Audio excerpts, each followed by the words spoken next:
In this question, we will solve real-world problems involving velocity.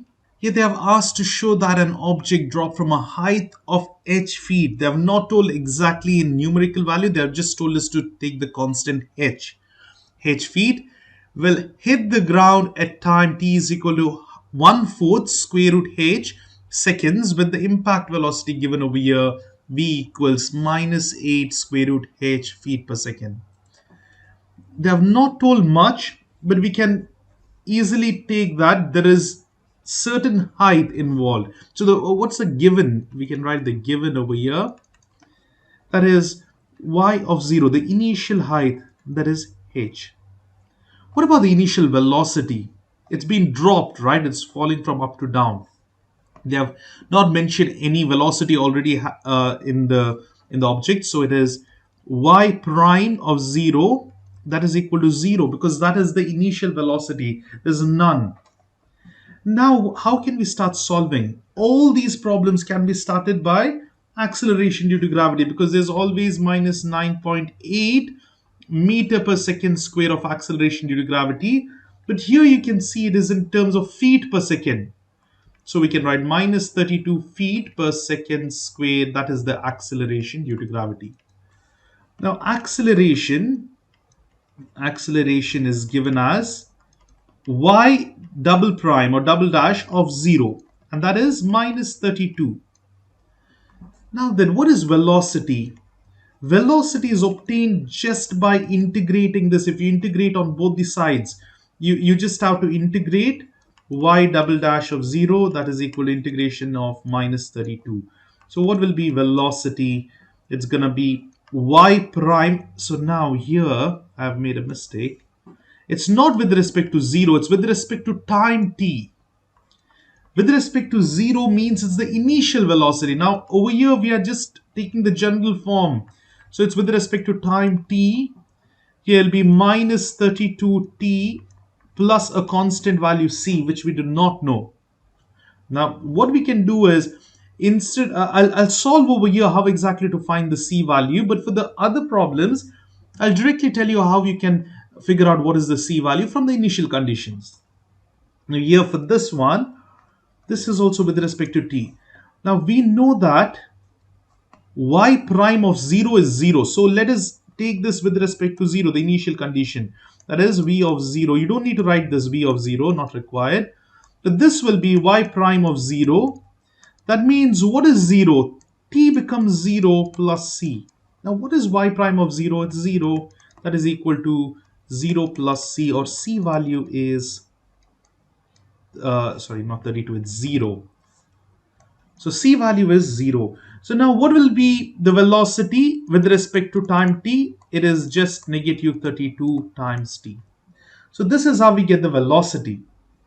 Now then, what can we do next? We can find the position by integrating it. Now the position function, or the height, okay, position or height is equal to y integration of y prime of t, that is integration of velocity, that will be integration of minus 32t, and here it will be y of t, and that is equal to minus 32 t raised to power 2 by 2. Why? Because we're integrating t, right? This is constant.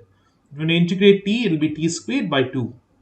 Now it's not over, there is no other term, so this much is over, but you need to write plus c. This is very important. Now what is this c? Here again I'll do it in detail. You know the initial value, so what happens? The initial height, when it's 0, it is h, and then over here what happens? This entire thing becomes 0 squared by 2 plus c. So c value is h, so the position is y of t is equal to only this much you have to write. It'll be minus 32 over 2 is 16. I'll write over here minus 16t squared plus c. Instead of c we write h. So this is the position function. We got the velocity, we got the position. Now this much usually is the same for all the problems. Why? Because you will be given some value, you just have to substitute over here and solve it up. Now bear with me for this problem because I've used these steps, but these are not required. You can directly get the equation. See, I'll tell you why.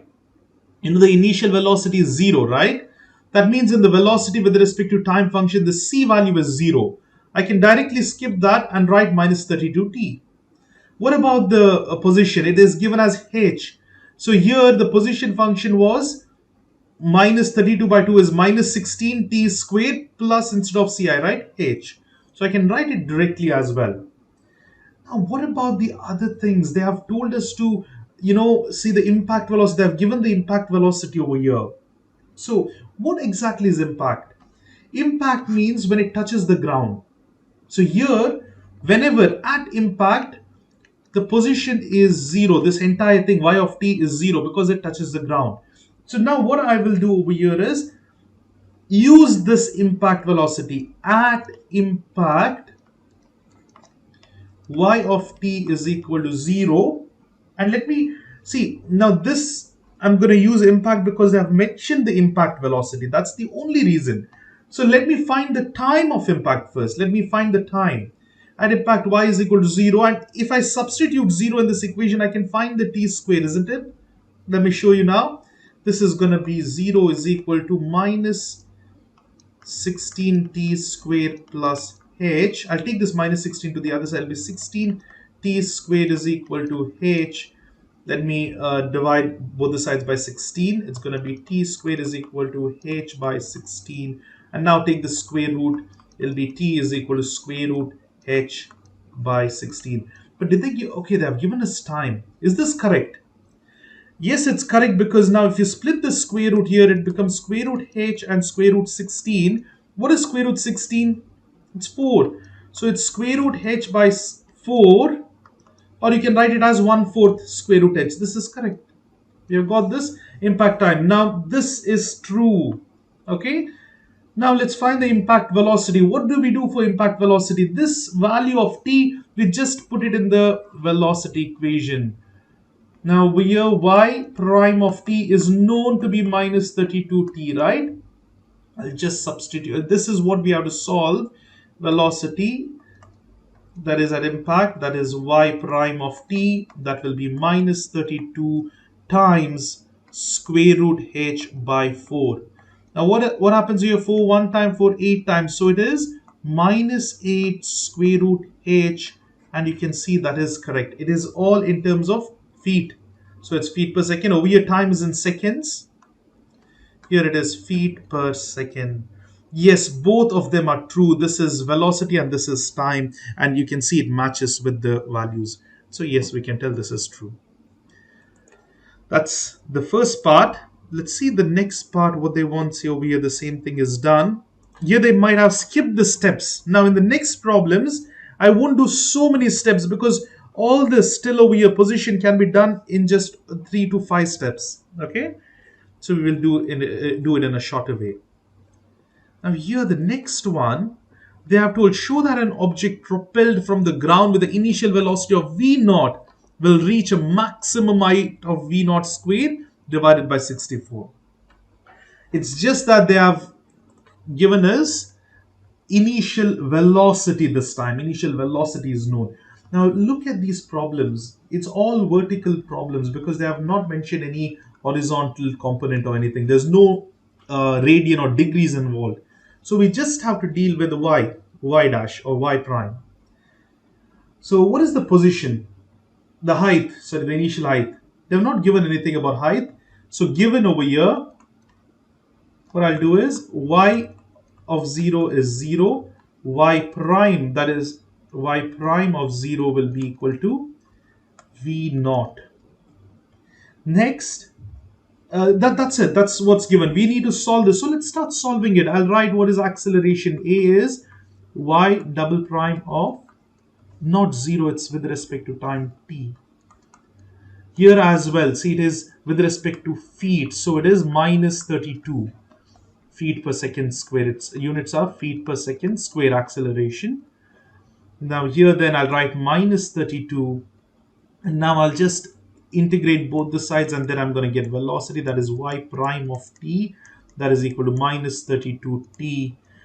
Now I can write plus c and do the extra steps, but I'm not going to do it. I'm just going to write directly what is the c value. What is the initial velocity? Instead of writing plus C, I'm going to write V naught. That's absolutely fine. Now, what is the height, h or position? Okay, that is y of 0. Now, what happens here? It'll be minus t squared by 2. I'm just going to write it directly. See, it's the same like the last problem. This does not change. And here we have V naught. That's the change, multiplied by t. Now, what is plus c? It is plus 0. I'm not going to write that. So these are the three equations. Now, in the last problem, we took 1.5 of the page just for these three things, but you can directly write them and it's absolutely fine because your main thing is in the next parts, not this one. Now, what do they want? Will, if this is the velocity, will reach a maximum height. You're basically proving this. Okay, what does maximum height mean? So now, for example, object is propelled. It's from the ground. It's going like this and come down, right? Okay, it'll generally be a parabola, symmetrical. So imagine this is the thing. If I draw a straight line, what happens at the maximum height? The derivative is always 0. Derivative of the tangent line, that is derivative of this particular function, y prime of that particular time is equal to 0. Why? Because only when the derivative is 0, it will reach the maximum height. That is, my voice is breaking. That is what happens when we reach the maximum height. So here we will take this at maximum height,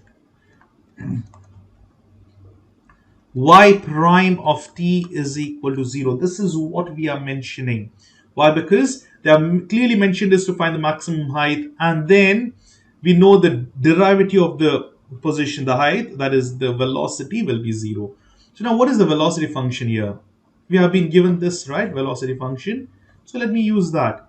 Here in this part, this is 0 is equal to minus 32t plus v naught. What is the time? When it reaches the maximum height, I can find the time of that from this velocity function. So that will be, I'll take this 32 to the other side, 32t equals v naught. And then take the 32 to the other side, t is equal to v naught divided by 32. That is the time when the maximum height is reached. This is time at maximum height. So you can just, if you understand this, it's fine. You do not need to write it, but if you want, you can write it as well. So this is the time when maximum height is reached. You can write to be a t max height, or you can just leave it like that. That's fine. Now put this time in the position because we need to get this maximum height. That is height equation or position equation. This one, last derivative. We integrated, right? The last function we got. So here, y of 0. Now what is, sorry, y of t, not 0. See, I'm realizing at times I'm writing 0 instead of t. This is all with respect to t. Only the initial value is 0, okay? Whatever is given, initial height or position. This is equal to, now what is the time t? Here we know minus 16 into t must be v naught by 32. Or you can even write over here the same value. That is v naught by 32. Because that is the time which gives you maximum height. So here and here, that's plus v naught again. It's v naught by 32 times t. So let us simplify this. Here, what do we get is 62. It's half. Now here, I forgot to write the square. This is important. Now it's better to use calculator. It's huge numbers, isn't it? So I'll use the calculator to solve this. Here it's minus 16, so it's minus 16, not plus, multiplied by, I'm not going to write what's v naught, I don't know that. I'm just interested in the numbers, right? Divided by 32, close the bracket, square it up. Leave v naught because I know square of v naught will be v naught squared. But these numbers, it will be minus 16 times 1 divided by 32 squared, right? That is equal to minus 1 by 64. Or you can even leave the minus sign, just do the numbers. Here it's 1 by 64 v naught squared. And then what do we have here? Plus, now okay, you can see here I have written this wrongly. I just realized now t is v naught 32. So over here Let me rewrite this properly. See, this V naught remains. What is the T value? T value is V naught by 32. Now this V naught multiplied by V naught is V naught square divided by 32. So we have minus 1 by 6. It'll be, yeah, it's same 1 by 64. Yeah, that's correct. See, now what happens is it's 1 by 64. I have to remove that answer. See here, this minus 1 by 64 plus 1 by 32. 1 divided by 32. It's positive 1 by 64. Why? Because this is greater. This is half of it. It's like you're subtracting half, 1 minus half. You'll get half, right? The same thing. So here, why are we doing this? Because it's V naught square and V naught square. That's the same value. It's like x and x. You can subtract. If it's 2x minus 1x, you can subtract it, right? The same way we solve these, because the coefficients of the same terms over here, variables are same. It will be positive 164 V naught square, V naught square this is. And look at the question. Yes, that is what we are getting, right? That is V naught squared by 64 feet, but only in feet, because that's the maximum height. And therefore, we have got the correct answer. So this is how we solve it up. The graph and all is not required. This diagram is just for understanding. This is also not required. But whatever I've written is pretty important. The sentences may not be required over here. At maximum height, this is not required. But the solving is very much important. So here we go. So here we have an interesting problem. According to legend, Galileo dropped two balls from the Leaning Tower of Pisa. When both the heavy lead ball and the light wood ball hit the ground at the same time, Galileo knew that the acceleration due to gravity is the same for all objects. Air resistance would affect such experiment. Taking into account air resistance of 6-inch wood ball would fall at this particular equation, and it's in feet in t seconds. So while a 6-inch lead ball would fall over here, these two equations are according to the account of air resistance.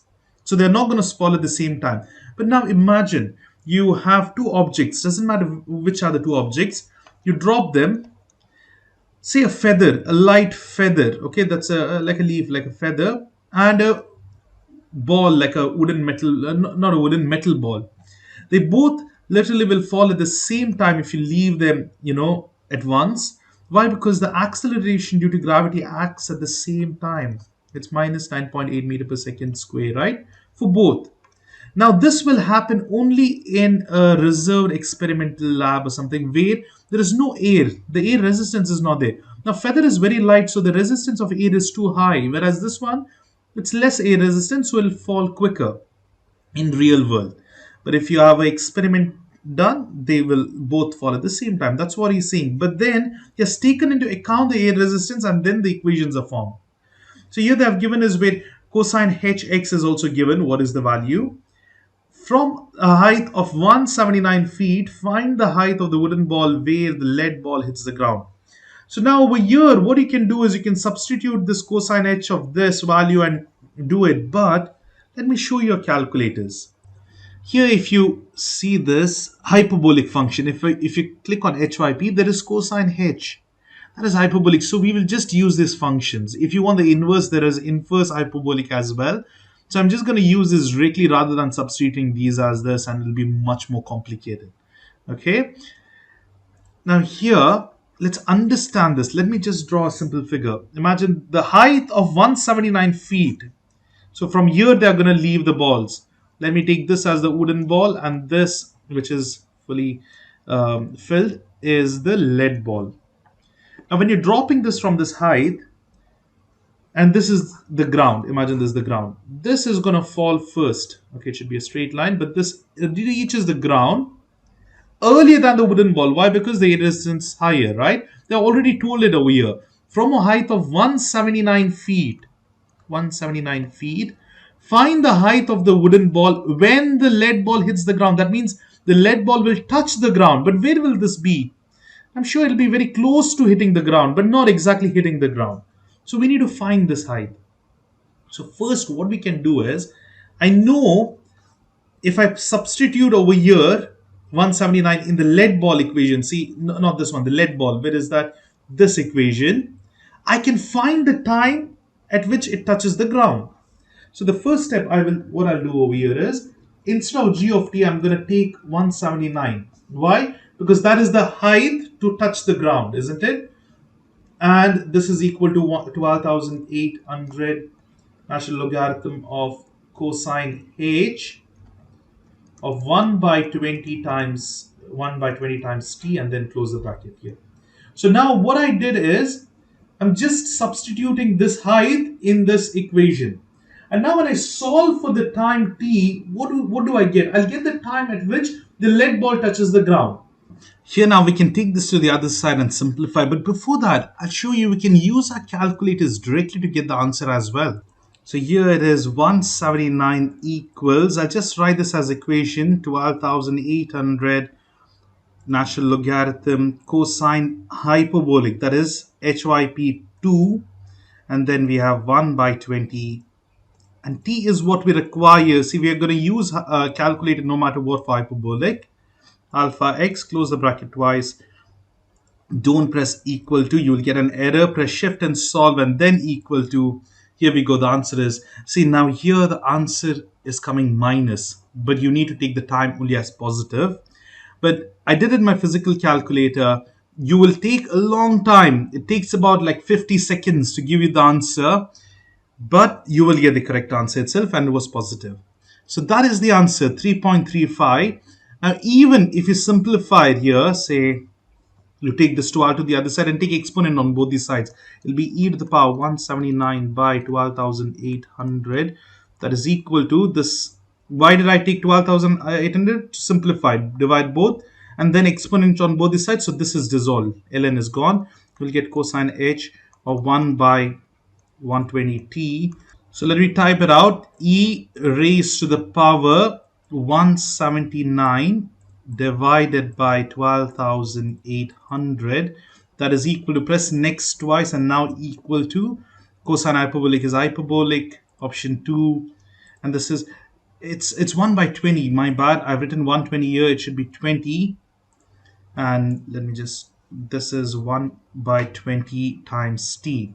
So here we have 1 by 20 times t, that is alpha x. Shift and solve, press equal to, here we go, that is 3.35 itself. Now whichever form you do, it's fine. You can even stop over here and put in the calculator. It'll just take more time. Or you can also go ahead and take the cosine inverse of this. If you multiply cosine inverse hyperbolic, it'll be cosine inverse h of e to the power 179 by 12,800. That will be equal to 120 by t, and take 20 to the other side, that is equal to t. You can put it at once in the calculator. All this will lead you to the answer saying t is 3.35. Next, what do we do is, we found the time it will take for the lead ball to hit the ground. That is the time t for the lead ball.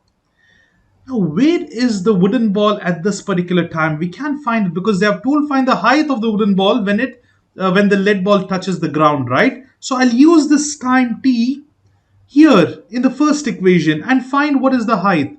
This f of t is what I'll be solving for. It is 7225 divided by 8 ln cosine hyperbolic of 16 by 85 times 3.35. And here we go. We'll put that in the calculator and we will check what is happening. What is the height? So we will type this right side as it is. It's fractions. You can see up over here in the screen. 7225 divided by 8. Now natural logarithm is ln over here. Cosine is hyperbolic, option 2. We have 16 divided by 85 multiplied by 3.35 and close the bracket twice, and the answer is 168.78. Now please remember, use the exact values. Double check your values after you type it out, to make sure it's correct in your exams. So the height over here, f of t, is equal to 168 point, you can take it as its nearest, let's take 8 itself, only one decimal point. So this is the value because it'll be 0.79. It's almost equal to 168.8. That means let's look over here. What was the total height? It's 179, isn't it? So this ball takes will reach up to nearly 169, nearly 10, you can say, 168.8 feet when the lead ball is already touching the ground. So what is the difference between these both? So 179 was the total height, but you are just reaching 168.8. So it's nearly 10.2 feet of difference. It's away by 10.2 feet. That is what you can say.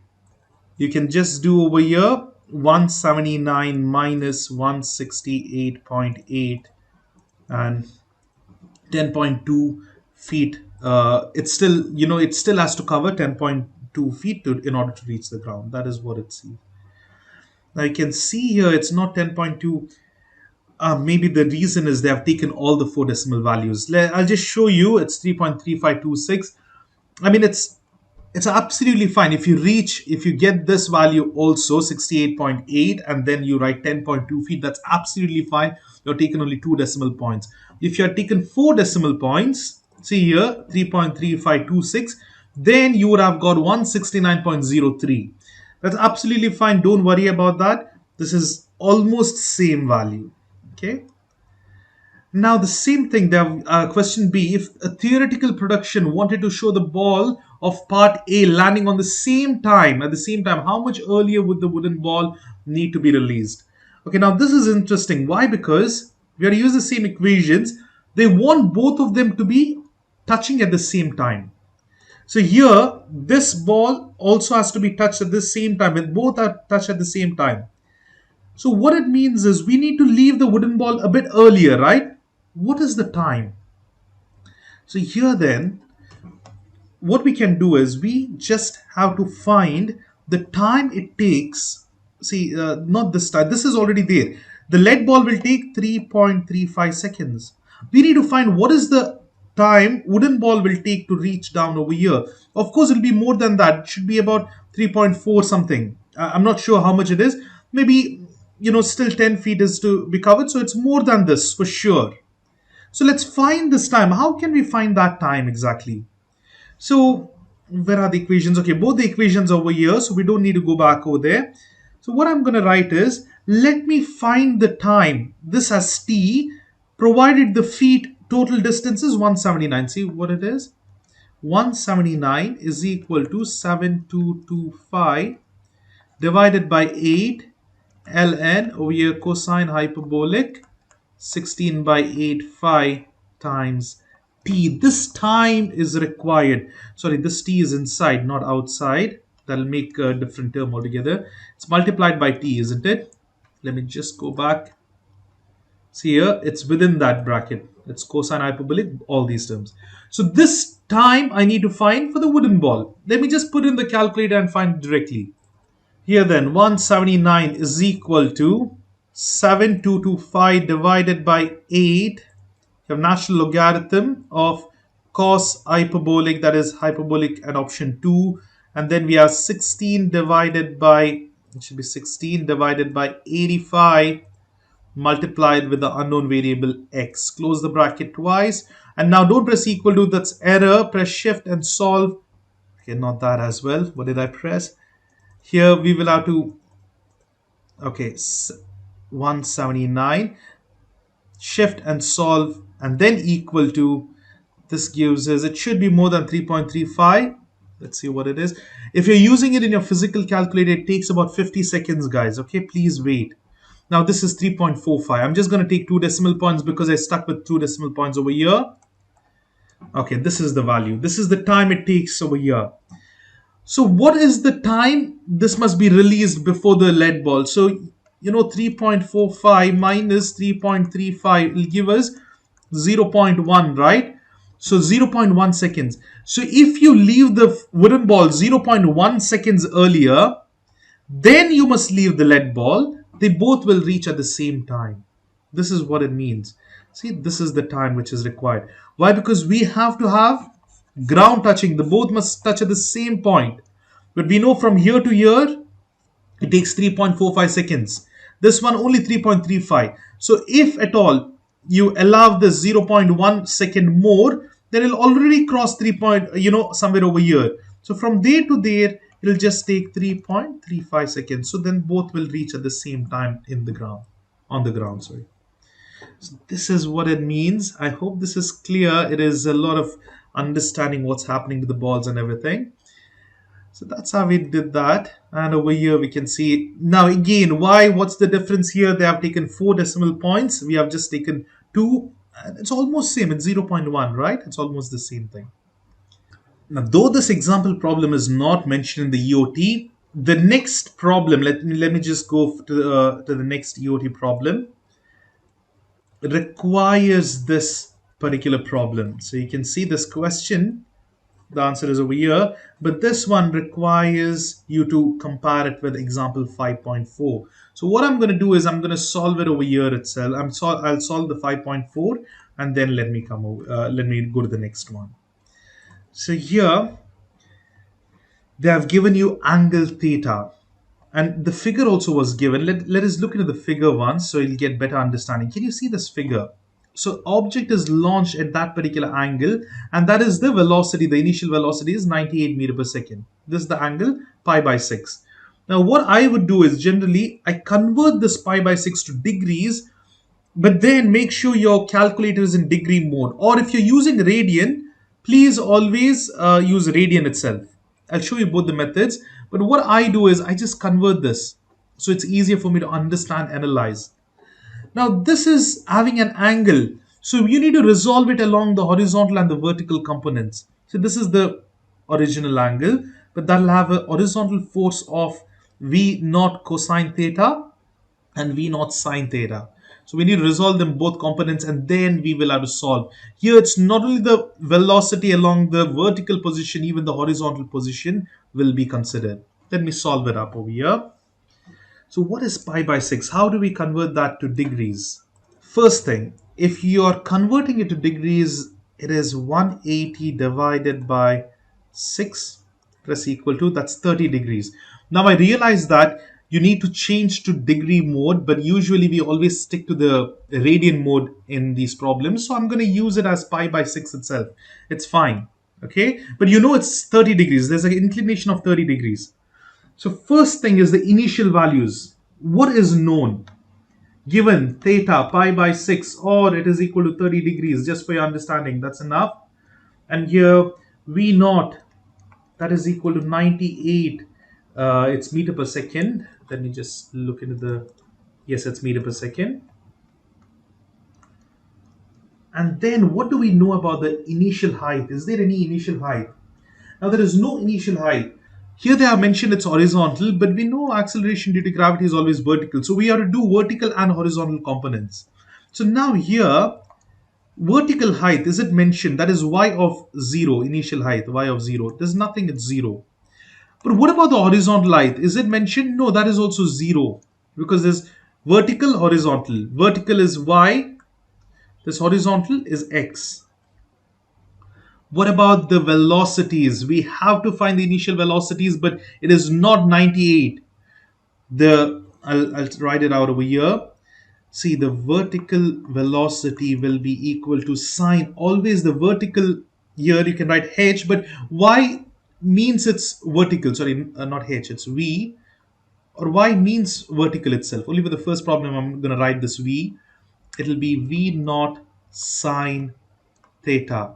That is equal to, let me write it down over here, it's 98 sine theta is pi by 6. And I'll put it in the calculator and find it in a minute. But there is also x prime of 0. This is the horizontal.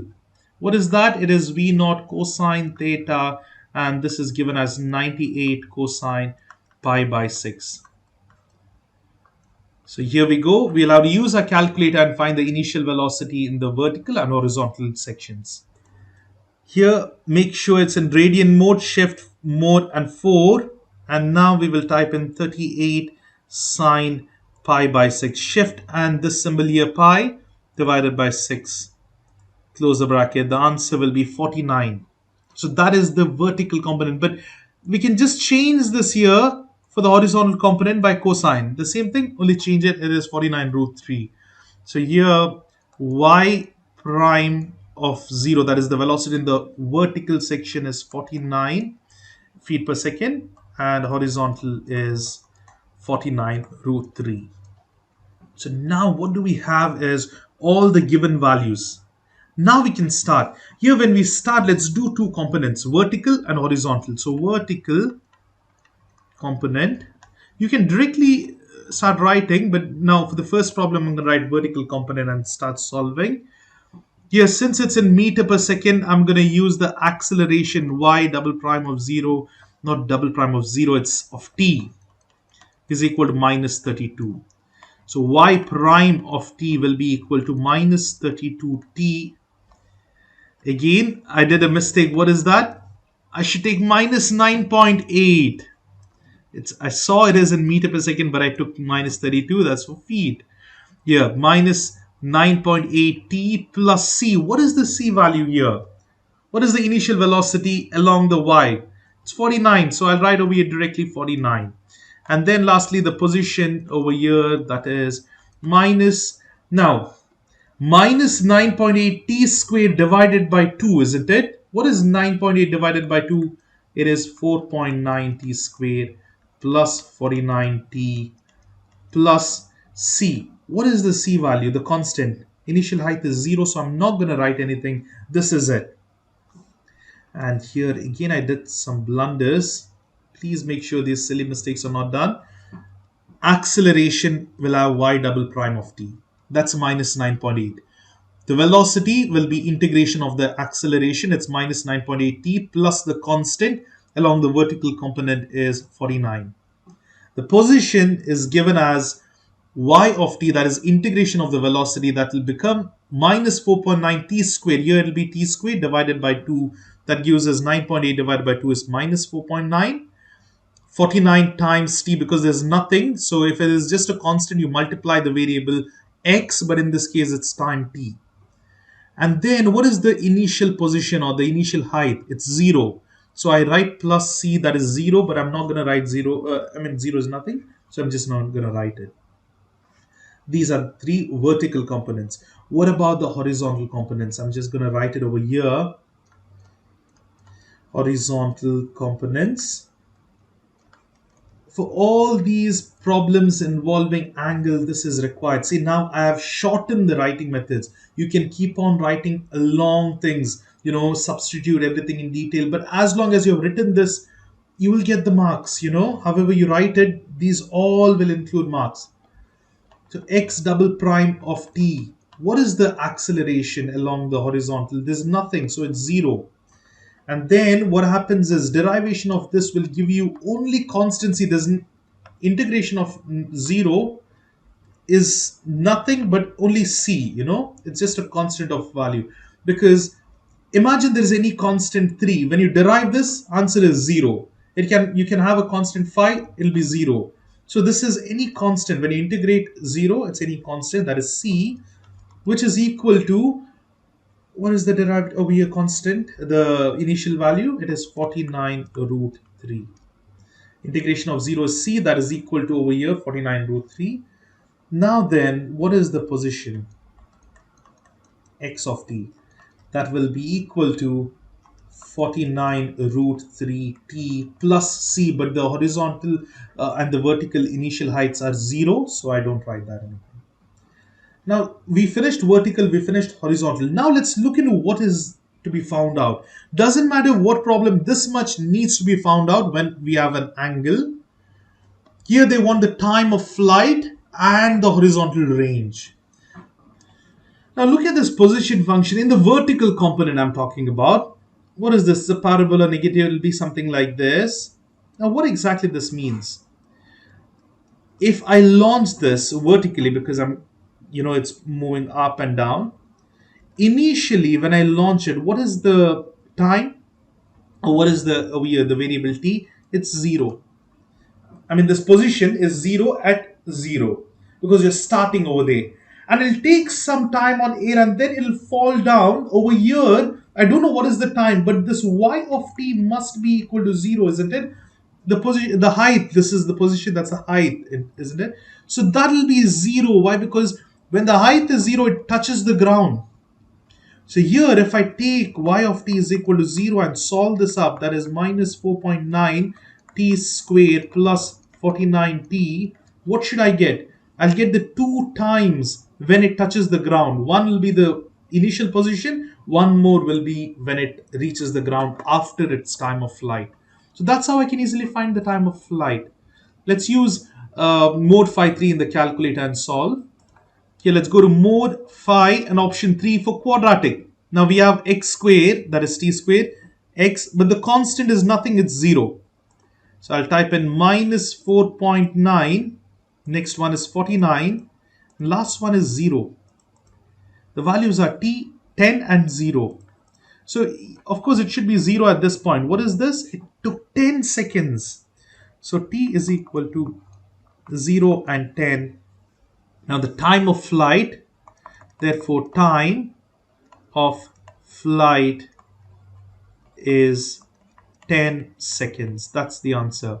But we are not over. We need also to find the range, that is the horizontal distance of the projectile. How much distance did it cover? What is this distance that covered? What is that given by?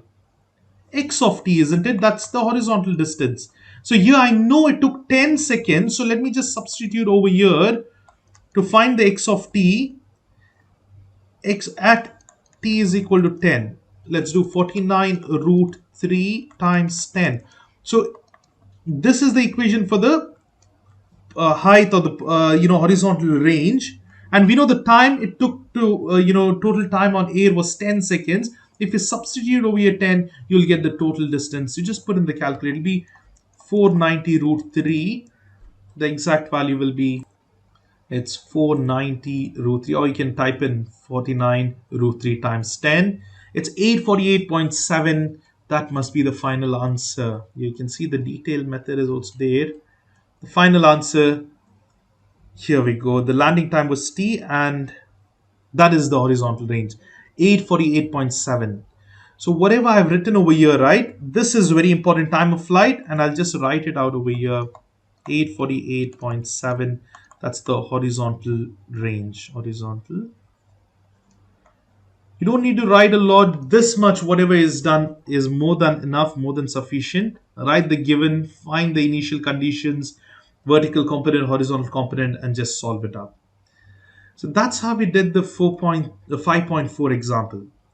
Now here, they have told the same situation again, but the angle here you can see is pi by 3. In the first problem, example 5.4, we had pi by 6. So it's the same thing. Now I don't need to, okay, I need to do it again. Why? Because this changes here. So I'll do this entire thing again. But what happens, instead of pi by 6, I should take pi by 3 because 98 is same. And then we'll compare to the previous one. Okay. So given, what's given here? Again, the given, most of it remains the same. Theta only changes to pi by 3. That is, see, pi by 3 is 60 degrees. That was 30 degrees. Then what about the initial velocity? It's the same, 98 meter per second. And then we have initial height, the vertical height. It's not given, 0. Horizontal height is also 0. I just write over here the velocity, initial velocity on the vertical axis. It is V naught sine theta. It is 98 sine pi by 3. I'm just going to write the answer directly, but in the exam, please make sure you solve it up. And over here, then the horizontal, that is V naught cosine theta. Here we go. It is 98 times, first I'll write sine for the vertical, pi shift and over here divided by 3 this time. Answer is 49 root 3. You can see the difference. Last time we had got 49 here. Now we have 49 root 3. The horizontal was 49 root 3. Now this will be 49. But let's double check as well. So if I change this to cosine, it will be 49. So this is given. Now what about the vertical component? I'm not going to write vertical component and all. I'm just going to directly start over here. This is with respect to t, that is minus 9.8. Y prime of t will be equal to minus 9.8 t. And what is the c value? That is plus 49 root 3. And the position over here with respect to t not 0 will be minus 4.9 t squared plus 49 root 3 plus 0. What about the horizontal? Here with respect to t will be 0. So we will start with the velocity with the constant value. It's c, the constant value is 49. And lastly, we get the position that is 49t plus c, that is 0 again. Now then, what is the time of flight? We just make this y of t equal to 0. I've explained in the previous problem why do we make this 0. We'll directly make it 0 and solve for it. 4.9 t squared plus 49 root 3. You just put in the calculator. See here, I forgot to write one important thing. This will have t here, okay? Because if you don't write the coefficient and then you put in the calculator wrongly, your answer will be completely wrong. Here again, mod phi and then option 3. It's minus 4.9. Then we have 49 root 3. And then we have 0, 10 root 3 and 0. So now, of course, when you start, it will be 0. But what is the 10 root 3 value? It will be more than 10. It's 17. So we have two values. But let's take it as 10 root 3 itself. That will be the time of flight. What is the horizontal range? Now the time of flight, t will be 10 root 3. The x of t, the horizontal range would be just 49 multiplied by 10 root 3. That's 490 root 3. What is over here? Mode 1. 10 root 3 multiplied by 49. It's the same thing. Why? Because we also got 490 root 3 in the previous one. 848.7. Now, what is, let's compare. What happened? The horizontal range is same, but the angle over here is pi by 3. Over there it was pi by 6. If you see carefully, in the first attempt, okay, let's make it a little bit proper. Okay, here it was 30 degrees. So it went flat, shot, and fell down in 10 seconds. But it covered the same ground. Why? Because it was flatter. It went flatter. Now, for this problem, it's 60 degrees. That means it's more than 30. It goes up, up. But the end point is the same thing. It goes up like this and comes down. The distance is same, but you can see the time it takes is more. It's 17 seconds, 7 seconds more. Why? Because it's going more higher. So it covers same ground, but more time, and then it falls up. So you're just going up with the more time and then fall. But if you put an angle of say 30 degrees, it goes quicker because it pierces through a smaller angle and takes the same amount of horizontal range. So the distance covered is same, but the angle plays an impact on the time it takes. So if you want the projectile to take more time on air, then it's better to have a bigger angle. So it'll go more up and then falls down. But if you want quicker time, then the angle must be low, and that's how we get it. So that is what we can compare and understand. So here is the answer. Now the next one, find the time of flight and horizontal range if it is launched at 30 degrees with initial speed. See now 30 degrees we are done. Just now we did 60 degrees. We have to repeat this twice, but only change is the velocity. So guys, this is the same thing over and over. I'm sure you might be confident by now. You can try it by yourselves, but I'm going to solve it anyways. You can skip this and move ahead to the next problems now. So what happens? Let me just go back here to what we had written. All the given and everything is there. So what I'll do is I'll just edit this one here. Only change is V naught. Because we have to do it for 30 and 60, right? I'm just going to do it for the 60 first. So this values will also change. Is that okay? How about I'll do it for both together?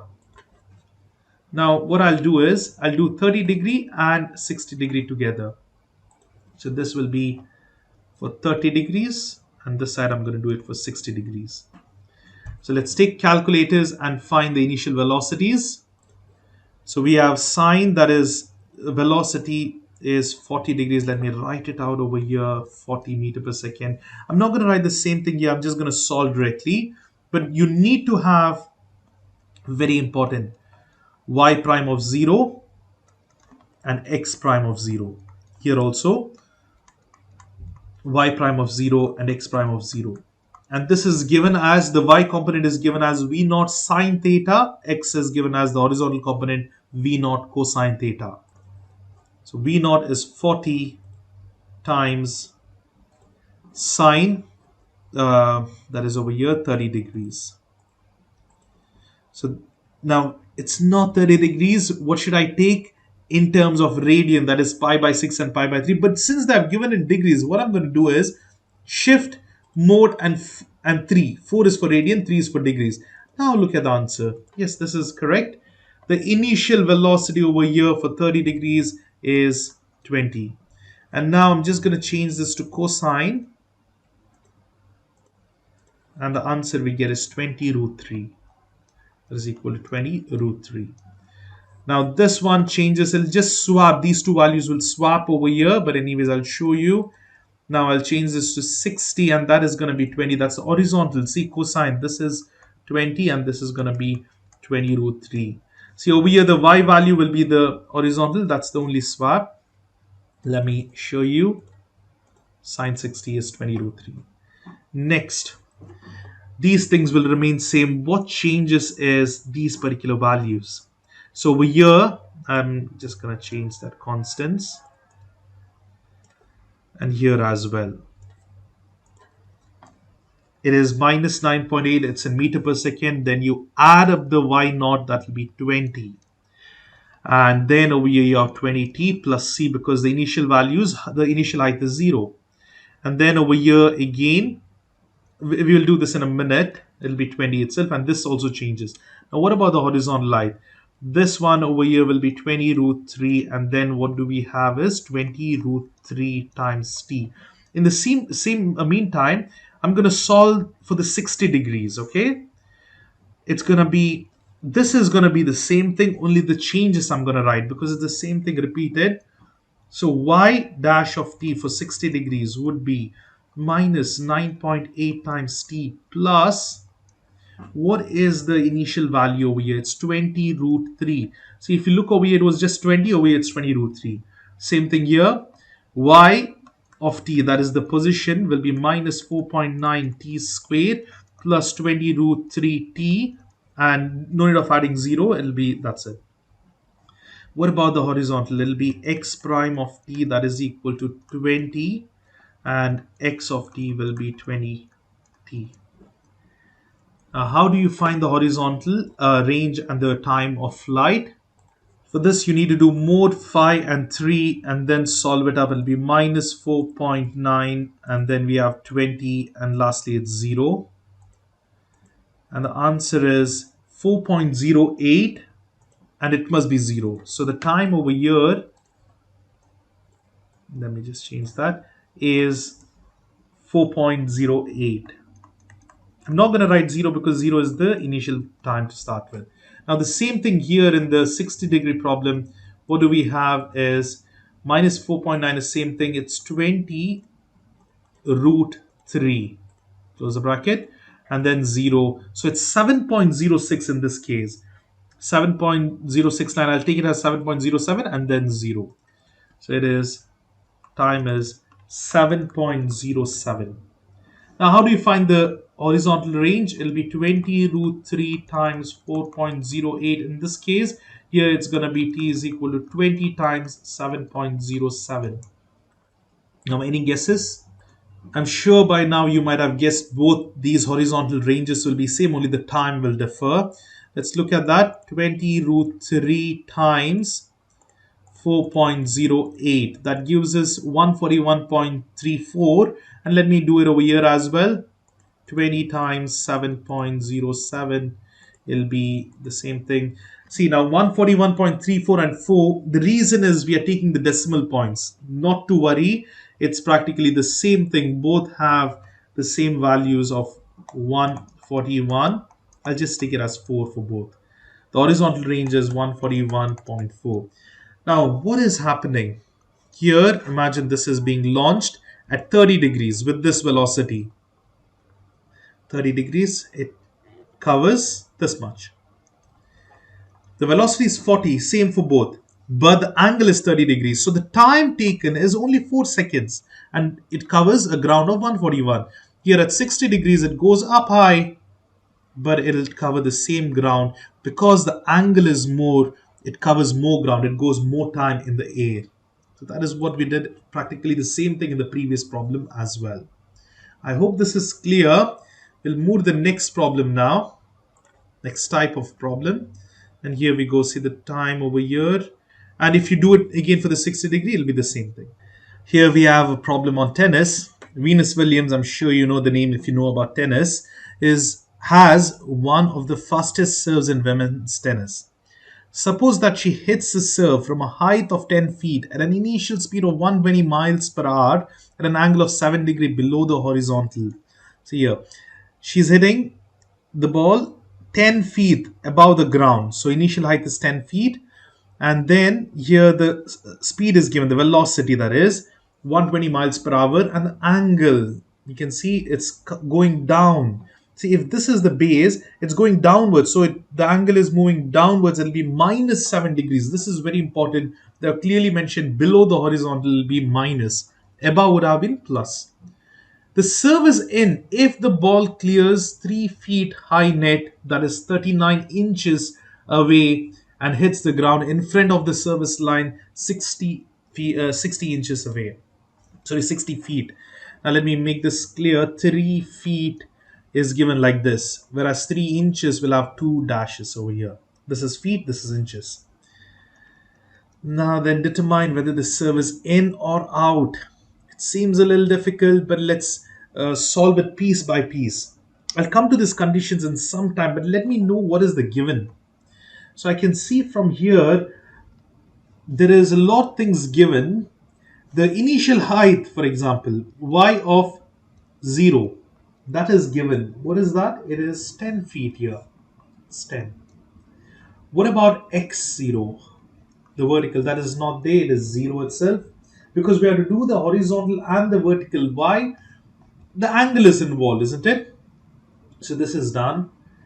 What about y prime of 0? That is, what is the initial velocity? Here we have been told 120 and angle is 7 degrees. So how do you convert miles per hour to, we are using feet, right? So feet per second, because we have 10 feet. Here the conversion for miles per hour to feet is approximately 1.5. In the exams, generally they give this conversion, but the actual conversion is over here. Let me just show you. This is the actual conversion, 5280 by 3600. See, it almost corresponds to 1.5. It's not 1.5, it's about 1.46, I guess. Let me just show in calculator. So here, let me just put this 5280 divided by 3600, and we get 1.4667. Okay, so 1.467 is enough. So I'm just going to use this conversion factor, 1.467 times, what is the given value? It's 120. That will be 176.04. I'm just going to take 176 as a whole number. So this is the velocity. So I'll just write over here V naught is equal to 176 feet per second, ft per second. So that is in terms of feet per second. Now here then we have V naught, that is 176 multiplied by sine theta. Theta is minus 7 degree. Let's do it in the calculator. 176 times sine minus 7. Make sure it's in degrees. It is in degrees now. It's minus 24.45. Here we go, minus 21.45. What about x prime of 0? That is the velocity along the horizontal component. Now this will be just the same thing. Here instead of sine, we will have cosine. So here we go. It's 174.69. It's positive 174.69. So we have found the initial heights. We have found the initial velocity along the vertical and the horizontal. Now what else do we need? We will just start solving the horizontal and vertical components directly, and then I'll go to the cases. So horizontal component y double dash of t is equal to minus 32, that's feet per second.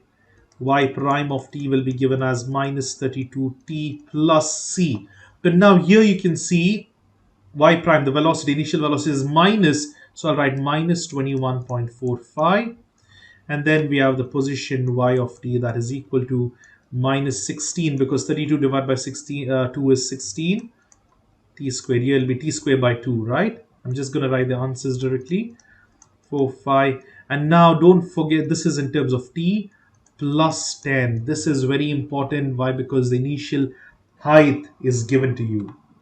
This is the first equation. Now here this t, this is plus t. Okay, this is it. Now then, we have to also do the horizontal position, right? Let me do it over here. X double dash of t is equal to 0. X prime of t will be equal to, here the velocity along the horizontal is 174.69, and lastly the position is given as 174.69 t, and we don't have any position or height along the horizontal, so it's 0. This is plus 0. It's not over. Now there are two cases. This is very important. The service end, if the ball clears a 3 feet high net. So the first case, in order for the serve to be considered, case 1 is the height must be more than 3 feet, because if it's 3 feet or less, it'll touch this net and it'll fall down. It's not a proper serve. It's not considered to be a serve. Then here, this particular height, what is that? It is y prime of t. See this one. See y prime of t. Sorry, not y prime. The height is y. Only this y of t must be not equal. It must be greater than or equal. Even if it's equal, it's fine. But see, must be 3 inches. That means it's greater than or equal to 3, not inches, it's again feet. Must be greater than or equal to 3. Now everything is in feet, so I'm just going to write 3. That's fine. And what is one more condition? The height over here must be at this condition. What is it? At x of t, that is the horizontal distance will be how much? 39. X of t is 39. So when you have 39 feet of distance, the horizontal distance, this one must be more than or equal to 3. Or you can write this first and second, or you can just write the sentence, the case 1. Now let us solve. We know what x of t is 39. This we will do later. We have to find this, but we don't know what's the time, right? When it reaches 39, what will be the time? The ball will take how much time? We have to just solve this up. So here it will be 39 is equal to 174.69 t. Let's take this to the other side. Just divide both the sides by 174 and you'll get the answer. Here we go. I'll directly do it. 39 divided by 174.69. The time it takes is 0.223. So I'm just going to take 0.22. So the time is equal to 0.22 seconds. Okay. That is fine. We know only the time. Now we have to put it back over here and see what is the yt value. Y of t, that is at 0.22. That means it is minus 16 times 0.22 power 2 minus 21.45 times 0.22 plus 10. So let's put this in the calculator and see if the vertical distance is more than 3 or less than 3. So it'll be minus. See, what I'm going to do is, rather than putting 0.22 many times, I'll write this equation as it is in terms of x. The t squared minus 21.45, again t, only t, sorry, not squared, plus 10. Calculate this at 0.22. What's the answer? It's 4.5. Yes, it's more than 3. So that is brilliant. We will write y of t is equal to 4.5, which is greater than 3 feet. Hence, the condition case 1 is met. Yes, this is true. You can just write the ball crosses the net because it's more than 3 feet. Basically, this same thing. You can just tell yes. Now, there's one more case. And hits the ground in front of the service line. Look over here in this figure. This is the service line. It must fall inside. That means it must be less than 60 but more than 39.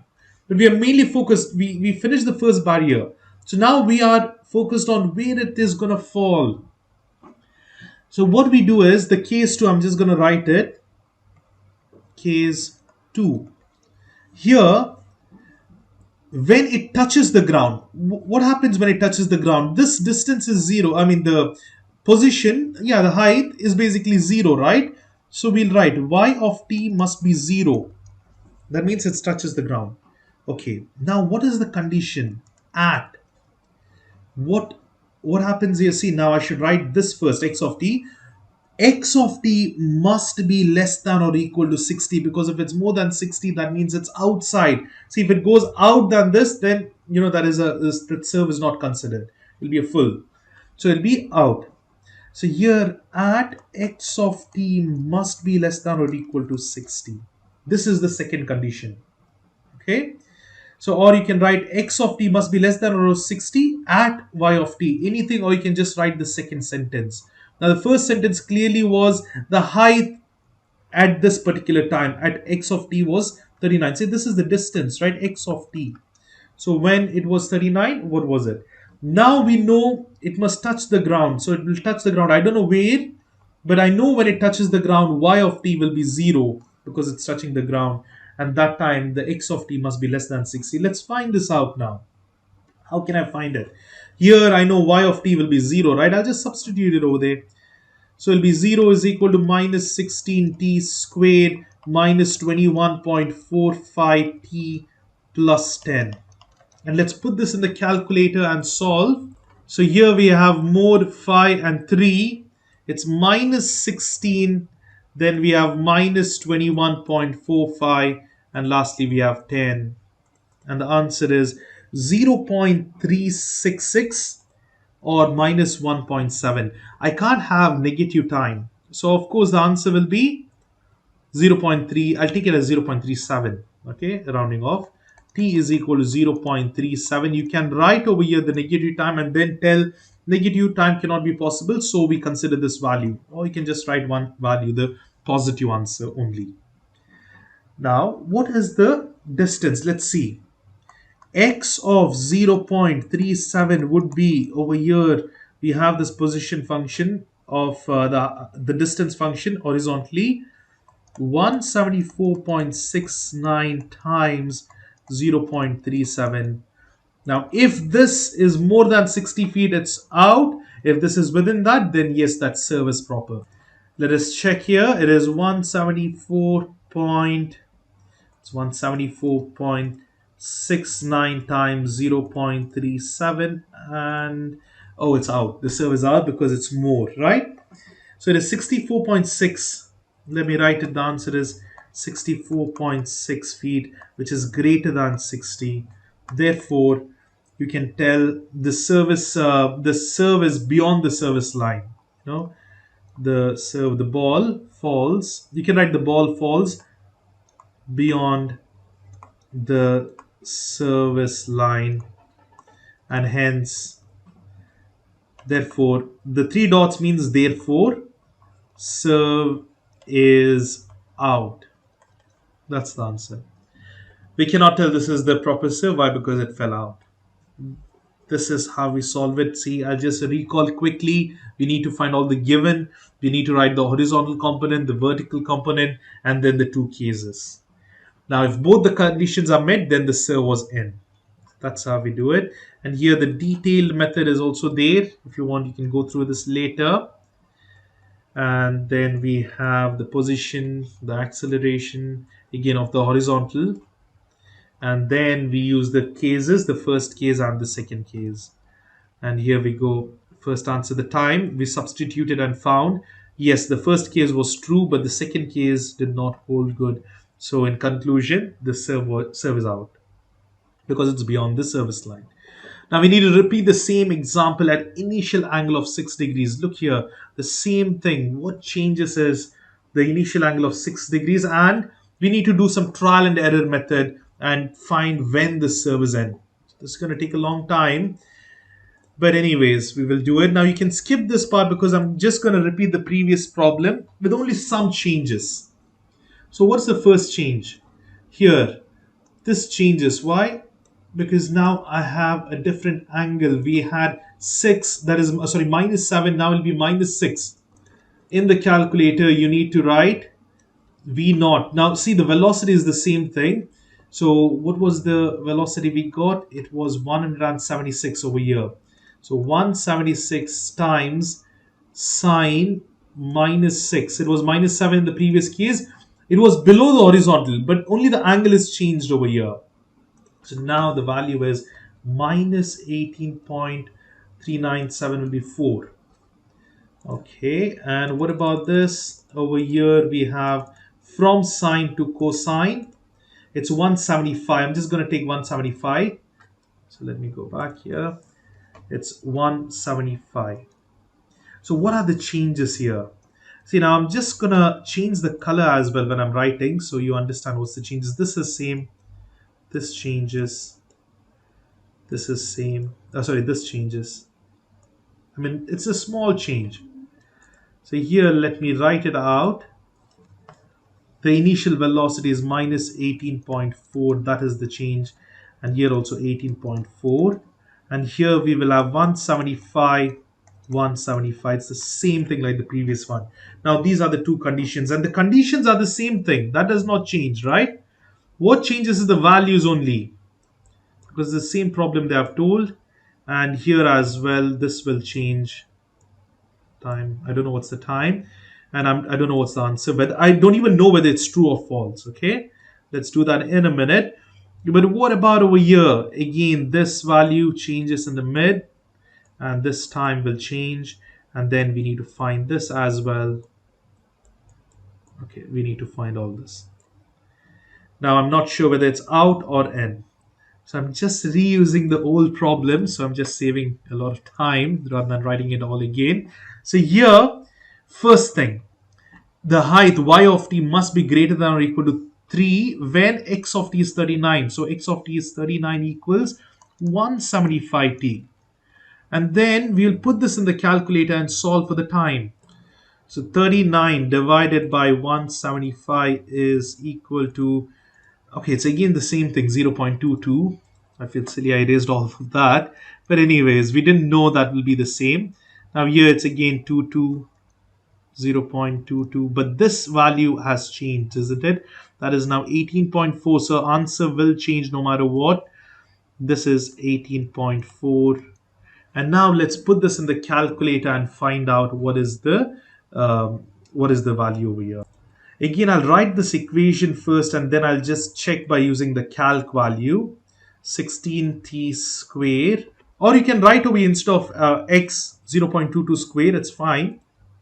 Minus 18.4 alpha x plus 10. Now this is done. Calculate this at 0.22 itself. It's the same value. And over here we have 5.118. I'll just write 5.18.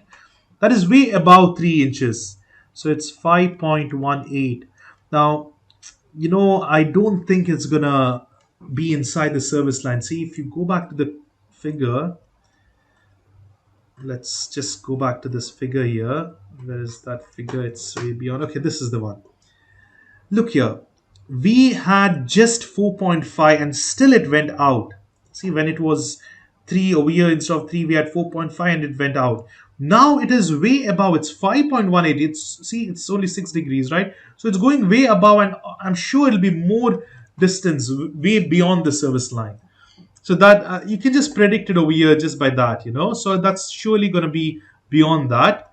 Now, which is the problem? It's the previous one. Yeah, this one. So now what we will do is we will just prove that same thing. Now I'll just take this off. Here, let's put this back. That is minus 18.4. Let's put y is equal to 0 and find the time here. So mod phi and 3 will give us this equation. We can solve this equation now. Minus 16, minus 18.4, and we have 10. Here we go, it's 0.4. So the time, t value, it's 0.4 seconds. when it touches the service line at zero point 0.4. Now all we need to do is, instead of 0.37, we have to take zero point 0.4 and solve it up. 0.4, that is x of t is 175 times 0.4. So of course this is going to be more than the last one, because last time it was 0.37. Here we have 175 times 0.4. The answer is 70. See, it was 64, now it's 70 feet away. That's way away than the service, which is greater than 60. So no, serve is out basically, or it's beyond the service line, or you can just write serve is out. That is the answer. Here it didn't work with 6 degree. You can see this is what we did, and it's beyond the line. Okay, now they have done over here such that whichever you can input and do it. Now that is not required. They have not asked. They have found the t so that we can input different angles or times and then find it. Now what we can do is we can try, say for example, changing this. See, now they again asked over here trial and error, right? Find the largest angle. So what I'm going to do is, say I'm going to solve it for 10 degrees, okay? The same thing what I had over here. Instead of 6 degrees, I'm going to say 10 or 9, because I'm sure it's very, very close. So let me use 10 degrees and find. Here, this value is same, 176 sine. Instead of 9, instead of, how much was the previous, 6, I'm going to use minus 10. And let me change these values here. Now again, the values have changed. So only the orange one, which I've just now changed, will be the change. So we can easily find it out. So these are the changes. Okay. Here we go. It is minus 30.56. Now I'm assuming at 10 degrees. Because I feel, see, if you're going 6, it's wrong. We tried 8, that was wrong. I think so 9 might be, or 10 might be within the border. So let's try this. So we have 10, and then this is cosine. I'm not sure whether this is correct. I'm just assuming and going. If this is wrong, we will try with other values. 173.33. Now what we do over here is minus 30.56. 30.56. It's minus 30.56. And here we have 173.33. Same thing, 173.33. Now first condition is here, that is having more than, at 39, what is the time? So 173.33, and let's do 39 divided by 173.33. Is the same previous problem. All we are doing is we are changing a little bit. What are we changing exactly? The angle, that's it. So it's now I'm going to take the 2 decimal, it'll be 0.23. I hope this will work. And here now it'll be 0.23, and over here we have 30.56, 0.23. Now let's put that in the calculator, and it must work. I'm hoping it'll work. Minus 16 t squared minus 30.56, that's t, plus 10. I'll calculate it at, say, what is it, 0.23. And here oh god, no. See here, the first condition did not meet. Why? Because we got 2.12. That means the serve is not even, this angle is way too low, so it won't even touch the the net. It won't even go above the net. It'll just touch and fall down. So this serve is wrong. This is wrong. So what we'll do is, this doesn't work, so we'll take at 9 degree. I'm very, very certain, I'm 100% sure it will work. I mean, it should work. So let's just try this out, okay? So what I'm going to do is just change this out again. I just want to get one correct angle, for this particular velocity. So here what we do is 176 times sine 9, that is minus 9, close the bracket. The answer is minus 27. Let me just erase all these what we are changing. So here we go. This also changes. All this is changed. So it's easy if you use a different color, I can erase it easily. And now we have everything what we need. So it's minus 27.53. And then over here, instead of sine, make it cosine. It is 173.83. Now that is 173.83 over here and over here. And also over here. And what happens over here, it is minus 27.53, same thing, minus 27.53. Here also it's 27 minus 27.53 and minus 27.53. So then what we will do is we will just see, now you can formulate a formula. Instead of changing all this, you can write these in terms of formula and then we can directly get the answers and all. But now we have written the problem anyways. So here it will be 39 divided by 173.83. Let's look at the answer. It is 0.22 again. Okay, 0.22. Over here also it's 0.22 and 0.22. So now we will put this minus 16, that is minus 16x squared. And then we have minus 27.53. It's again x. And then lastly it is plus 10. And calculate this at 0.22. And here we go. The answer is yes, more than 3 point. It's I'll consider it to be 3.2. It's more than 3, right? Yes, this is correct. The serve is passing by the net. It's over the net. Now it's just over the net. That means now this is most likely going to work. Now let me solve this equation. Mod 5 and 3. It is minus 16, the first coefficient. Then we have 27.53 and it's minus over here. And lastly we have 10. And this gives us 0.3 because the other one will be minus. So let's take the first one, that is 0.31. So I'm just going to take 0.31 here and let us try. 0.31, that will be 173.83 times 0.31 mode 1. It's 173.83 times 0.31. And yes, it is within 60. So yes, this is a proper serve. Here you can see it is 53.89. It's 53.9. Imagine that's the feed, which is less than 60. It should be less than, right? Therefore, serve is in. So if she is using a velocity of 176 feet per second, then the angle must be 9 degrees and then the serve will be in.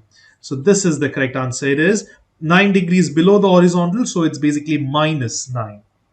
I hope this is clear. So finally we got answer. So that's the thing. Now they're asking to repeat the same problem again, but what is the difference? See, they're asking you to use 170 feet per second. So now this repeats again and again. There's nothing, not a big change. Only the thing is, the initial velocity changes. I'll do it anyways. I'll do one of this, but I'll not do the trial and errors because the trial and error. What we do is we just change the velocity a little bit here and there and we check whether it's correct or wrong. So here a lot of things change. This will change. All the values will change here. Why? Because this given question is not about degrees now. It is about velocity. And what is the angle to take? Angle we take is the initial one, not this, at 7 degree, what we had initially chosen, 7 degree, right? Because the example 5.5 used 7 degrees, but only the velocity will be changed now. Now anyways, we will solve it. Let's use our calculators. So here the first thing is 170 multiplied by sine 7 degrees, that is minus 7, close the bracket. Here the initial velocity is minus 20.72. And then the vertical, sorry, this is the vertical, the horizontal will be cosine, deleted and cosine. and it's 168.73. Now then, this is minus 32 over here. It'll be minus 20.72. And same thing here, minus 20.72. And this one changes to 168 because the vertical velocity is given as 168.73. 168.73. 168.73. Now then, the conditions are same. This is not going to change. This will be 39 uh, equals 168.73. So let's just divide 39 by this horizontal velocity. 39 by 168.73 is equal to 0.23. So here we get t is equal to 0.23. So I'm just going to substitute over here. That's 2 and 3. Over here also 2 and 3. And this value changes completely, like it's 27 and 2 here. Okay. So now let's put that in the calculator and check. So here I'm going to use minus 16 t squared minus 20.72 t, that is alpha x, plus 10 calc at 0.23. What's the answer? Yes, the serve is high. That means it's gonna pass by. But I don't think so the height will matter because we had done a problem similar to what? 4.5 and the serve was out. So let's try this one. It is over here 4.4, you can say. This is true. But what happens in the next condition here, right? Again, this time and this one, this really is important, whether it's greater than if it's greater than 60, then the serve is out. If it is less than 60, the serve is in. So let's try it now. Here we go. This is minus 620.72. So we use mode phi 3 in the calculator here. It's mode phi and 3, and then type in the coefficients. It's minus 16, minus 20.72, and lastly it is 10. It's 0.37 and the other one will be minus, so I'll just take minus 0.37 here. Sorry, it's positive 37. So 0.37 is multiplied with what? 168.72 times 73. 0. It's 73, 0.37. Now let's check whether it is inside or outside. One, let's go back to mode, computation mode, mode 1.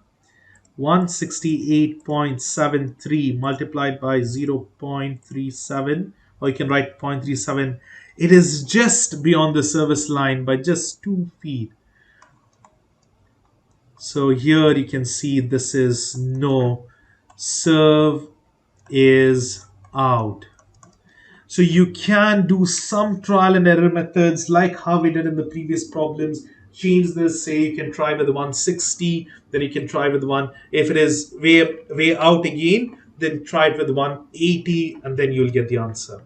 Now I feel if you see this problem, you can even do it by closing your eyes. You must be so thorough by it. You've done this so many times now. So that would be the thing. And over here you can see at different velocities. They have chosen different velocities and found it out. Now we'll move to the next problem. Here it's about a baseball pitcher. Again, you can see there's horizontal and vertical. Let's see what it is. A baseball pitcher releases the ball horizontally, only horizontally, from a height of 60 feet with an initial speed of 130 feet per second. Find the height of the ball when it reaches the home plate 60 feet away. Determine the time of flight x equation. Okay, and use y to determine. They're asking y is the height, x is the horizontal. That's fine. Now, what is given to us? See here, I just realized the height is it's not 6 feet. It's not 60 feet. This doesn't make sense. 60 feet is way too much. 10 times than 6 feet. A human being will be around 6 feet. So he's releasing the ball at 6 feet, not 60. Please make that correction. So here we have y of 0. That is the initial height is 6 feet. And what else? What is the initial velocity? See, they have told horizontal velocity. There is no inclination, there's no angle mentioned. So this entire thing is x dash of t only. So I'm going to take the initial. By the way, is there any initial velocity vertically? Y dash of 0.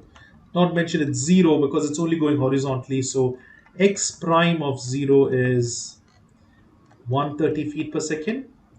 And then this much is done.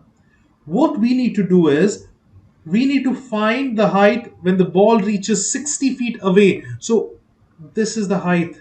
Okay, this is the distance, sorry. This is x of t given to us 60. We need to find at this particular distance. So that is the given conditions.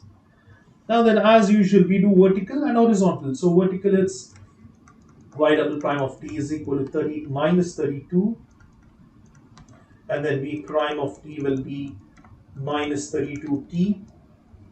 Now it's plus 0, so let me write it out properly. Now what happens with the velocity? It is not there, right? So it is minus 32 here. It's minus 32t plus 0. So I'm not going to write anything. The height over here will be minus 16t squared. Why? Because t squared by 2 will be 16, then 32 by 2 squared. Then plus 6 because we have been given here. At the same time, I'm going to do the horizontal as well. That is x double prime of t is equal to 0. But x prime of t is equal to 130. That's given in the question itself. And lastly, x of t will be equal to 130 times t. So this is almost the same thing repeated, only some values changed depending on what is given in the question. Now, you need to find this at what? At x of t is 60. So we'll find the time here. At x of t is equal to 60. What is the time here? It will be 60 divided by 130. That is equal to the time we are looking for. Because we need to find what is the height at this particular time. That's it. So here 60 divided by 130. That is equal to 0.46. So the time is equal to 0.46. Oh, it's better to write it in terms of fraction. It's very simple, no need of calculated 6 by 13 because we'll get the exact value then, okay, because it can be written in fractions here. So here now we need to find the height, right? So minus 16, I'm going to write it as x squared plus 6. Calculate the x value to be 6 divided by 13. Now what is the answer? It is 2.59 or 2.6. The distance, the height will be 2.6. So here y of 6 by 13, that will be equal to minus 16 times 6 by 13 the whole square plus 6. So that is equal to 2.59 feet. So what they wanted was to find what is the height of the ball when it reaches, right? If the ball is thrown at this particular conditions straight away, the ball will of course bend down. Why? Because of gravity, because gravity is pulling it down, so it won't travel in a straight path, though it is thrown away so horizontally. Because of gravity it eventually comes down, okay, though the release point is flat, there is no vertical component at all, it falls down eventually.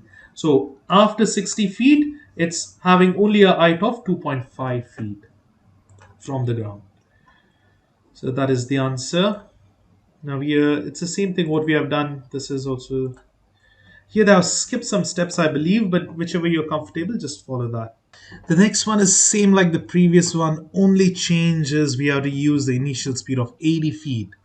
If you recall, the previous one was 130 feet per second. Here it is a speed of 80 feet per second. So let's solve this up. I'm just going to use the previous one over here. So what I'll do is I'll just change this up over here from 130 to 80. And let me just rewrite this all. Entire question remains the same. Here this is 80 now. It'll be 80 and 80. What about this one? This is the same thing. If you go back to the question, let's see over here. The question is the same thing. They want the home plate at 60 feet itself. So over here, what do we have to do? At same thing, at 60 feet, that is x of t. Now we'll solve it. It's 60 is equal to 80 times t. So the t will be equal to 6 by 8 or it's 3 by 4. You can just do it in the calculator. Now then here, this value changes, that is to 3 by 4. So let's see what is the answer here. It's 3/4. You can just put in the calculator and check the answer. So what I'll do is I'll use this equation itself first, and then I'm going to type in the value of t. So it's minus 16 t squared plus 6. Calculated at 3, 4, that is 0.75 or 3 by 4, and you get minus 3. So what does this answer say? It's negative 3 feet, right? Minus 3 feet. So you see that when the speed is slow, now imagine E3, let me go back to the figure and it's easier to explain here. See this, the ball was thrown over here, but the speed was low. This was the home plate. It don't when the home plate was at 60 and the speed was 130, we reached 2.69, that means 2.59. It came over here. But now since the speed is low, the gravity is pulling down and it's going to fall down somewhere over here and it's going to be down. So this means that minus 3 would mean it touched the ground even before reaching 60. So that speed is way too low. That is what it means. So carefully interpret the negative answer. That means here when he threw the ball at 80 feet per second, it was not able to reach the home plate at 60 feet. It touched the ground way before even reaching the home plate. That's what it means. So that's the answer. And here, yeah, that's what it says as well. So that minus is under the ground, but basically, you can't go under the ground. It touched the ground, and that's it. It'll stop over there. Another problem. Again, a baseball throws a ball towards the first base, which is 120 feet away. The ball released from a height of 5 feet within the initial speed of 120 feet per second at an angle. So now the angle is given. There's no figure, but only thing is you will have velocities in the horizontal and vertical directions. You use that V naught sine theta. And they have told this 5 degrees above the horizontal. What does that mean? That means it's positive 5 degrees. Find the height of the ball when it reaches the first base. Just like the previous problem, only two extra values, that is, I'll show you over here. First of all, what is Y naught? They have told 5 feet, right? So it's 5 feet here. What about X naught? Is there any value here? There's nothing, so it is 0. And then what else do we have is initial speed, that is V naught is equal to 120 feet per second. Theta is 5 degree. This is positive 5. And we can find Y prime of 0, that is V naught sine theta, and X prime of 0, that will be V naught cosine theta. I'm going to directly put in the calculator, but in the exam you can write the formula and then do it. So here V naught is 120, sine theta is 5 degrees, and the answer is 10.45. I write 46, two decimal points. Let's round it off over there. And then just change this from sine to cosine. And it's 119.54. 119.54. This is all in terms of feet per second. But it's the value that's very important, not the units. But you can write the units.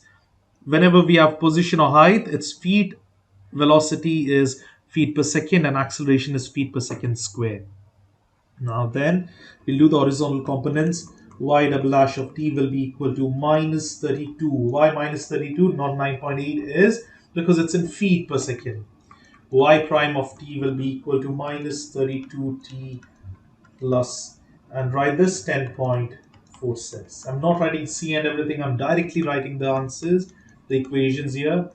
It will be minus 16t squared plus 10.46t plus 5, because it's mentioned here it's at 5 feet. And then you leave this over here. What about the horizontal direction? This is 0.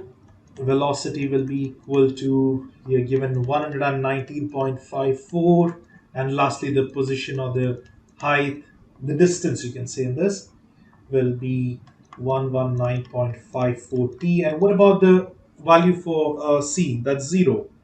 And now what is the first base? At x of t is equal to 120. It's not t or this whole thing. It's not the t value. It's x of t is 120 feet. So it'll be 120 is equal to 119.54 t, we can just divide both the sides by 119.54 to get the time. Here it's 120 divided by, in the denominator, 119.54. And here we go. It is one. I'm just, I think so. It's better to take 1.004. Okay. Uh, Even one, it's fine, I believe. Let's just take this as, for now, time as 1.004, because I'm sure they'll take four decimals, right? So the value will be varying. Now here, this time, just put it over here, and that's the height. So let's put this over here. It'll be minus 16. That is minus 16x squared plus 10.46 x plus 5, and calculate this at, I'll calculate it at 1. It is minus 0.54. Let me calculate it at 1.004. See, it's way too different. I mean, it's 0. From 5, it's a big variation, right? So I'll take it as 0 minus 0.63 feet. So here, y of t, so y of t will be equal to minus, at t is equal to 1.004, it is minus 0.63 feet. So this is gonna happen. So when it reaches 120 feet away, it's gonna touch the ground before that. That's what it means. Minus means it's going inside the ground. That means it's touched the ground before reaching 120 feet. Here also they have taken this. See, it's minus 0.62 feet. But if I calculate it at 1, it's difference, nearly zero point 0.1 difference. So this is the thing. But in the exam, if you have taken this answer as well, it's fine, because when we correct, we will look into different variations of the answers, 2 decimal point, 3 decimal point. So no worries. But it's better to stick with 4 decimal points. That'll be the most accurate. Okay. I remember during my engineering studies, we were told to set the values. If you go to mode, sorry, not mode, shift and mode, and then we do fix 6 and 4. Now all the values, see, when I do this division, 120 divided by 119.5, I remember for math and certain calculations we always took 4 decimal points. So this is the value we directly took. So we always assumed 4 decimal points whenever we calculated, and we took like this and then solved it up. So you can stick with this, or you can, if you don't want that, just clear your calculator. You can just take 3 or 4 decimal points, that's okay. Now this is again the same question. You can see the refer the question 23, the same values and everything. They just want a catchable height of 5 feet. Basically what they want is the answer to be in terms of 5 feet. So you can do trial and error. There are various ways. You can just try, whichever the answer gives you, 5 feet, you can just stick to that. So that'll be, say, what is the answer? If you use an angle of 7.7 degrees, that is what you'll be getting. So you can try over here. See, now we used 5 degrees right at the beginning. Yeah, that was 5 degrees. So you can try 10 degrees. I'm sure that'll be way off. And then maybe middle of that 7.7 degrees will give you exactly this answer. So you can try the same thing by just varying this angle. Okay, just vary this angle and then try it. So we'll go to the last one, because the trial and error, we have done plenty of them. Same method. See what we have done over here. Just change this theta. If you change this to 7.7, you will get this. Or you can keep on changing to different values, and then you can, trial and error means try different values, isn't it? Then you will get the accurate answer. Here we have a daredevil that plans to jump over 25 cars. If the cars are all compact cars with the width of 5 feet and the ramp angle is 30 degrees, determine the initial velocity required to complete the jump successfully. Okay. Repeat the takeoff at an angle of 45 degrees. So now initially the ramp angle, see, now when you're jumping, now so what is happening is he's jumping here. Like this, the ramp is going. So he'll drive from here, then he'll jump the cars, and then he'll fall. So over here, there are about 25 cars lined up. So he has to reach over here. So what is the velocity requires at 30 degrees? So that is what we want. Okay.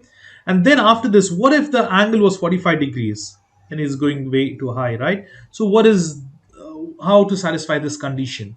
And then over here they have told, in spite of the initial velocity, reduced initial velocity requirement, why might the daredevil prefer an angle of 30 degree to 45 degree? So now they are asking to do for 30 degrees, this is over here, and 45 degrees. The velocity required at 45 degrees is less, but why will he choose 30 degrees rather than 45 degrees? It's a bit, common sense, right? Why? Because see, 45 degrees is way too steep and it's dangerous. You'll have more flight time, you'll go more higher because of the angle, and it's more riskier because in reality, because of all the air resistance and various other things, you tend to crash when it's a bigger angle rather than if it's a 30-degree angle, it would be more smoother. Though the velocity is more, it'll be a more smoother and more safer jump. That's the reason for this 35 rather than 45.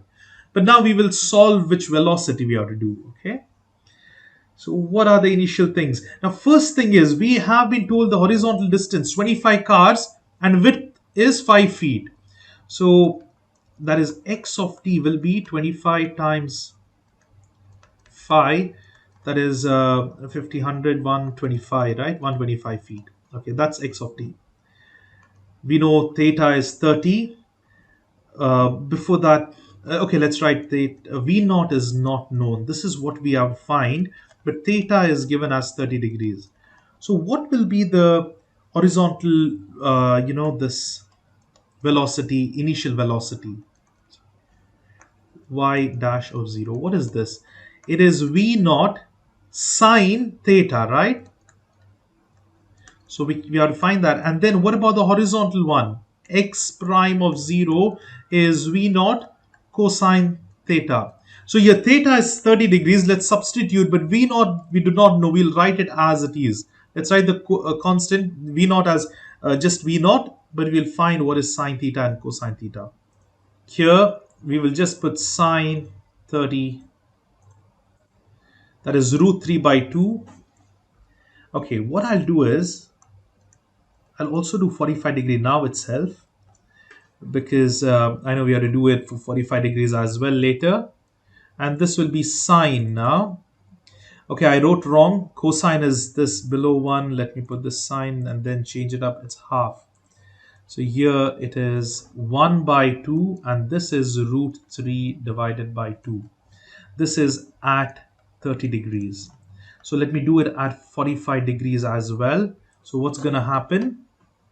This is the next part. They have told 2 times, right? The same problem 2 times for different angles. So here it's going to be 45 degrees.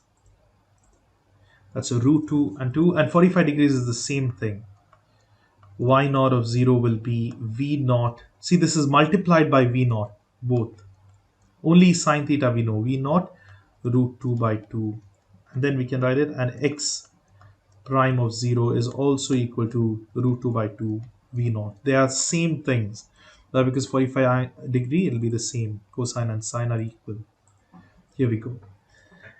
Then what is the... Okay, I did not do y of 0. What I mean is, what is the initial height? Y of 0.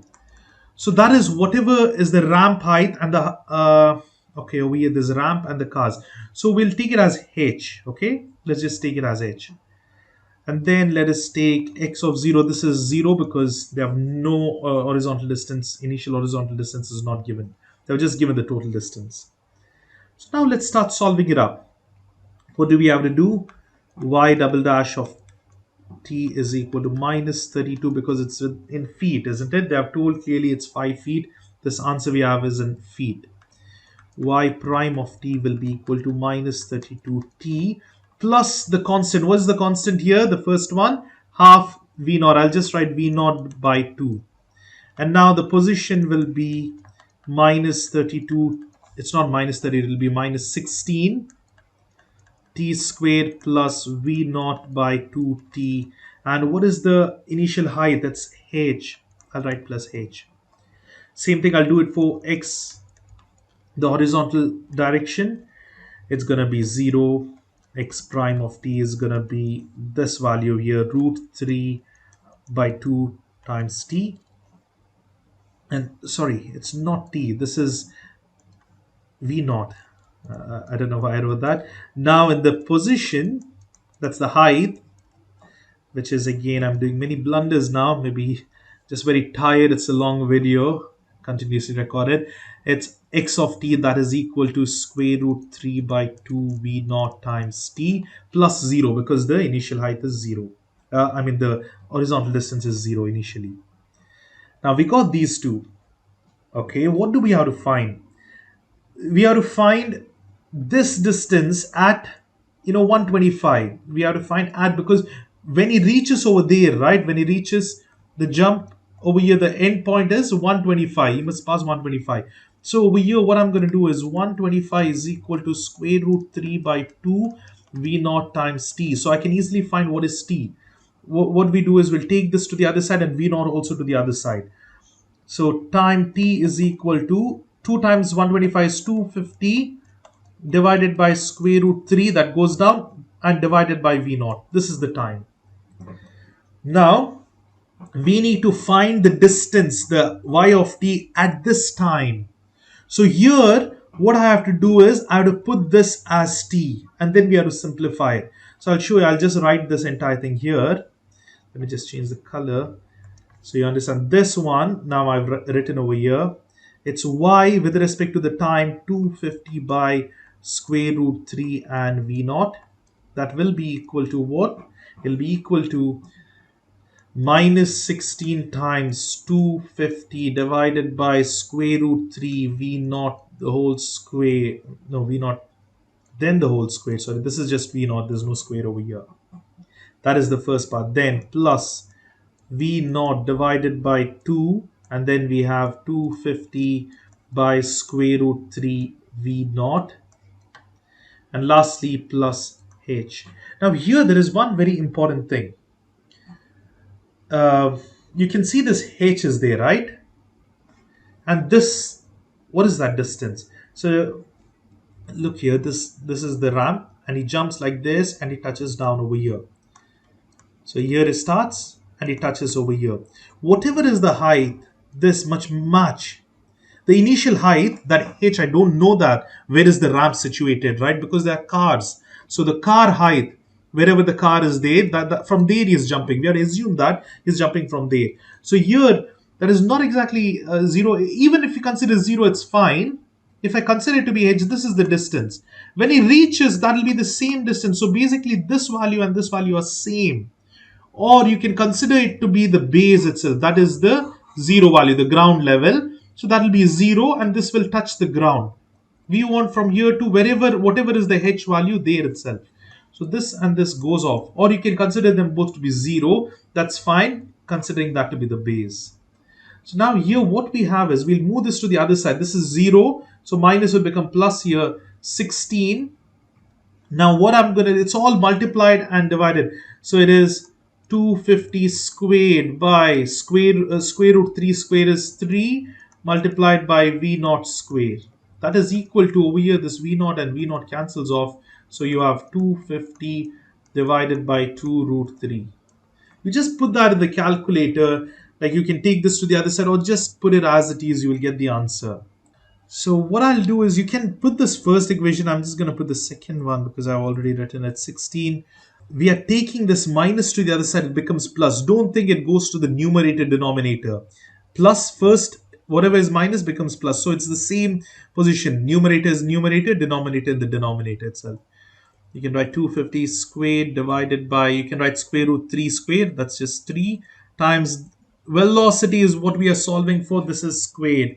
That will be equal to what? It'll be equal to 250 divided by 2 root 3.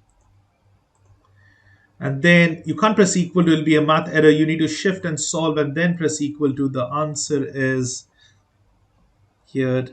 So you can see the answer is, okay, this is the correct answer. X value 67.9. It's 68. I'll just take it as 68. So the initial velocity over here will be 68 feet per second. If you have initial velocity of 68, then it's a 30-degree ramp. He will successfully jump. His car will go through all the cars and he will reach safely. Now we will repeat the same thing for 45 degrees. We have these initial values, so I'm just going to change a few things here. That is this one. These coefficients will change, and even over here, this will change, and that's in turn going to change the value. And this also will completely change. Whatever is taken over here, right? That's going to change. So we will look at it now. We'll just solve it up. And they have told here the reduced velocity, initial velocity. So the velocity must reduce. So we got 68, right? Whatever the answer we get now must be less than that. It might be 65 or 60. I'm not sure. We'll solve that now. So here what we do is use these two values which we found a while ago. And y double dash will be same thing. Over here we'll write root 2 by 2, that is v naught. And then we will write over here root 2 by 2 v naught times t plus h. And what about this? It's again root 2 by 2 itself, v naught and root 2 by 2. And this is 125. And we have over here square root 2 by 2. Now this goes to the other side. So it'll be 2 time will be 250 times 2 divided by square root 2. So this is the answer. And then v naught also down over here. That will be the time. This is time t. So here in this particular equation, we put 250 divided by square root 2 v naught. Same thing here, 250 by square root 2 v naught. And what is the coefficient over here? It's root 2 by 2 v naught already. And then we have 250 here, square root 2 v naught. This v naught and this v naught cancels. H and h cancels. So you will have positive 16. I'm just gonna write it. You can write it like this itself. It's fine. You can put it in the calculator as it is. It's absolutely fine. The whole square is equal to square root 2 by 2. And here we have 250 by square root 2. Now this can be cancelled off, square root 2 and 2. So it'll be 250 by 2 itself. And let's close the brackets. Now just put this in the calculator. Please refer to the screen for the details over here. It's a little crumbed up. Now we have, what we have to do is 16, that is 16 multiplied by 250. So you can see the values are over here. 16 times 250 divided by square root 2 multiplied by, that's the term we need, alpha x. You don't need to put multiply, you can put alpha x directly as well. Close the bracket and square it up. That is equal to what? It is equal to, see this root 2 cancels. You can just write 125, but I'm just going to write, yeah, 125 is fine. Shift and solve. The answer is 63.24. Why 125? Root 2 cancels, 250 by 2. Or you put this entire term, the answer will be same. So yes, it's correct. It's lesser than 68, right? 63.24 is the velocity. V naught is 63.24 feet per second. So now this is the velocity that is for 45 degrees. But in spite it is lower velocity, the risk involved is way too much high when it's 45 degrees because you're more steeper. So you go more time on the air and it is more riskier in real world. So a 30-degree slope is much safer, and the Daredevil who is attempting this jump will use a 30-degree slope rather than that. But he has to go at an initial velocity of 68 feet per second. That is what we found. So here we go. That's the answers. The first one was 68. That was for 30 degrees.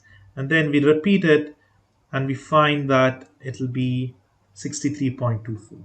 That is the end of this question. I hope it is clear. If you have any doubts, please consider rewatching the video or posting your doubts in the comments. I hope you all will head on to the next video.